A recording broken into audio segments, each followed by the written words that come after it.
First, we do this multiplication. 1 over 10 times 5. 5 divided by 5 gives us 1. And 10 divided by 5 equals 2. So here we have just 1 over 2. So 5 divided by 1 over 2. According to the KCF rule, K stands for keep, C stands for change, and F stands for flip. We can write keep the first fraction, change division to multiplication, and flip the second fraction. So we have 5 times 2, which equals 10. But this answer is not correct, because according to the order of operations, multiplication and division have equal priority, and we have to work from left to right.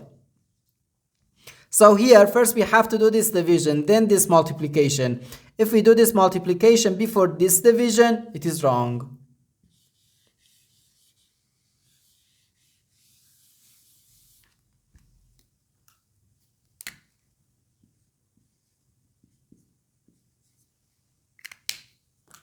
So first we have to do this division. 5 divided by 1 over 10.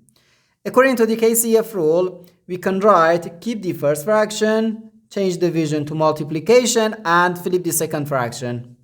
And here we have times 5. 5 times 10 gives us 50.